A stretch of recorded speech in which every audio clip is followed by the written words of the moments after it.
साल 1971 बहुत बड़ा साल था। इसने नूक्शे और किस्मतें बदल दी। एक बहुत ही भयानक कॉन्फ्लिक्ट हुआ। बांग्लादेश राख से उठ खड़ा हुआ। यह न्याय के लिए एक लड़ाई थी। इसने ताकत के सामने हिम्मत दिखाई। एक कहानी जो हमें याद रखनी चाहिए। दुनिया सांस रोके देख रही थी। देशों ने इस लड़ाई में अपने अपने साइड लिए। कोल्ड वॉर की परछाई इस पर पड़ी, फिर भी इंसानी जज्बा चमक उठा। यह लड़ाई सेल्फ रूल के लिए थी। यह लैंग्वेज और कल्चर के लिए थी। यह इंसानी इज्जत के लिए थी। लाखों लोगों ने बहुत ज्यादा जुल्म सहे, जाने गई, घर तबाह हो गए, परिवार बुरी तरह से अलग हो गए। लेकिन यह इंस्पायरिंग भी था। इसने लोगों की ताकत दिखाई, उनकी आजादी के लिए लड़ने की हिम्मत। पाकिस्तान 1947 में बना था। इसके दो अलग अलग हिस्से थे। वेस्ट पाकिस्तान डोमिनेंट था। ईस्ट पाकिस्तान को इग्नोर्ड फील होता था। ये दोनों विंग्स एक दूसरे से बहुत दूर थे, 1000 माइल से भी ज्यादा। कल्चर और लैंग्वेज बहुत अलग थे। ईस्ट में बंगाली बोली जाती थी। वेस्ट वाले उर्दू को पुश कर रहे थे। इससे नफरत के बीज बो दिए गए। जो रूल करते थे वो वेस्ट पाकिस्तान में थे। ज्यादातर पावर उनके हाथ में थी। ईस्ट पाकिस्तान में लोग ज्यादा थे, लेकिन उस पर ध्यान कम दिया जाता था। उसकी इकॉनमी अक्सर खाली कर दी जाती थी। रिसोर्सेज वेस्ट की तरफ जाते थे। बंगाली लोगों को लगा कि उनके साथ धोखा हुआ है। उन्हें सेकंड क्लास सिटीजन्स जैसा फील होता था।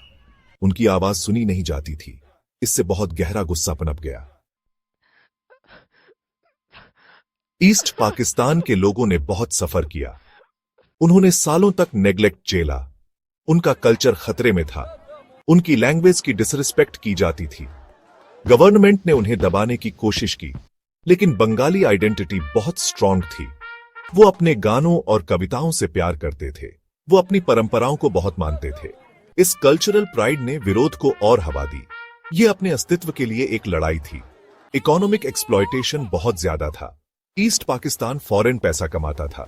झूठ तब एक बड़ा एक्सपोर्ट था, लेकिन सारा मुनाफा वेस्ट को जाता था। ईस्ट गरीब और स्ट्रगल करता रहा।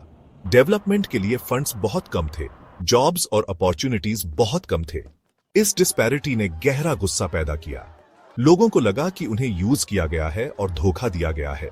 उनका सब्र का बांध टूट रहा था। 25 मार्च 1971 को कहर टूट पड़ा। पाकिस्तानी आर्मी ने अपना अटैक लॉन्च किया। इसे ऑपरेशन सर्चलाइट कहा गया। इसका मकसद विरोध को कुचलना था। इसने स्टूडेंट्स और इंटेलेक्चुअल्स को टारगेट किया। इसने बंगाली नेशनलिस्ट्स को टारगेट किया। इसने हिंदू माइनॉरिटी को भी टारगेट किया। ढाका यूनिवर्सिटी एक कत्लगाह बन गई। मासूम जानें बुरी तरह से खत्म कर दी गईं। दहशत की एक काली रात शुरू हुई। आर्मी पूरे ईस्ट पाकिस्तान में फैल गई। उन्होंने लोगों को बिना रहम के मार डाला। गांव के गांव जला दिए गए। औरतों ने ना बयान की जाने वाली हिंसा झेली। मास ग्रेव्स आम बात हो गई। दुनिया ने रिएक्ट करने में देरी की। खबरों को रिजीम ने दबा दिया था, लेकिन सच्चाई बाहर आने लगी। जर्नलिस्ट्स ने अपनी जान जोखिम में डाली। उन्होंने उस दहशत की कहानियां बताई। सेक्शन 5 दुखों का सागर, the refugee crisis and India stand. East Pakistan में हिंसा बढ़ती गई। इससे एक बहुत बड़ा ह्यूमन क्राइसिस पैदा हुआ। लाखों लोग अपने घर छोड़कर भागे। उन्होंने बॉर्डर क्रॉस करके इंडिया में शरण ली। वो अपने साथ सिर्फ डर लेकर आए थे। वो शेल्टर और सेफ्टी ढूंढ रहे थे। इंडिया ने अपने बॉर्डर्स पूरी तरह खोल दिए। उसने इन बेबस लोगों का स्वागत किया। यह इंडिया के लिए एक बहुत बड़ा बोझ था, एक बहुत ही बड़ी चुनौती। लगभग 1 करोड़ रेफ्यूजीज आए। कैंप्स जल्दी से बनाए गए। खाना और दवाइयों की जरूरत थी। भीड़ भाड़ वाली जगहों में बीमारियां फैल गई। इंडिया ने दुनिया से मदद की अपील की। रिस्पॉन्स अक्सर धीमा था। ज्यादातर खर्चा इंडिया ने उठाया। इसने बहुत दया दिखाई। वो अपने पड़ोसियों के साथ खड़ा रहा। यह एक नैतिक जिम्मेदारी थी। इंडिया का रोल सिर्फ इंसानियत का नहीं था। सेक्शन 6 आजादी की लौह मुक्ति वाहिनी का उदय और इंडिया की मदद। जैसे जैसे दहशत फैली, विरोध बढ़ता गया। मुक्ति वाहिनी बनाई गई। ये बंगाली फ्रीडम फाइटर्स थे। वो हर तबके से आए थे। सोल्जर्स, स्टूडेंट्स, किसान सब शामिल हुए। वो एक ही सपने से जुड़े हुए थे, एक आजाद बांग्लादेश का सपना। वो बहुत हिम्मत से लड़े। वो अपनी जमीन और लोगों को जानते थे। उन्होंने गुरिल्ला अटैक्स किए। इंडिया ने क्रूशियल सपोर्ट दिया। उसने इन फाइटर्स को शेल्टर दिया। उसने उन्हें ट्रेन करने और हथियार देने में मदद की। यह एक मुश्किल फैसला था। इसका मतलब था खुले आम जंग का खतरा, लेकिन मकसद नेक था। यह तकलीफ खत्म होनी ही थी। इंडिया मजलूमों के साथ खड़ा था। उसने उन्हें आजादी के लिए लड़ने में मदद की। मुक्ति वाहिनी और स्ट्रांग होती गई। सेक्शन 7, 13 दिन में जीत, आजादी की तेज जंग।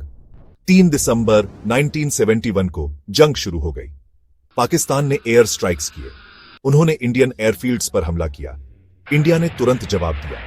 जंग 2 फ्रंट पर लड़ी गई, ईस्ट में और वेस्ट में, लेकिन मेन फोकस ईस्ट पाकिस्तान था। इंडियन फोर्सेस तेजी से आगे बढ़ी। उन्होंने मुक्ति वाहिनी के साथ मिलकर काम किया। उनका कोऑर्डिनेशन जबरदस्त था। इंडियन मिलिट्री ने अपनी स्किल दिखाई। उनकी स्ट्रेटेजी बोल्ड और असरदार थी। एयरफोर्स ने हवा में अपनी बढ़त बना ली। नेवी ने पोर्ट्स को घेर लिया।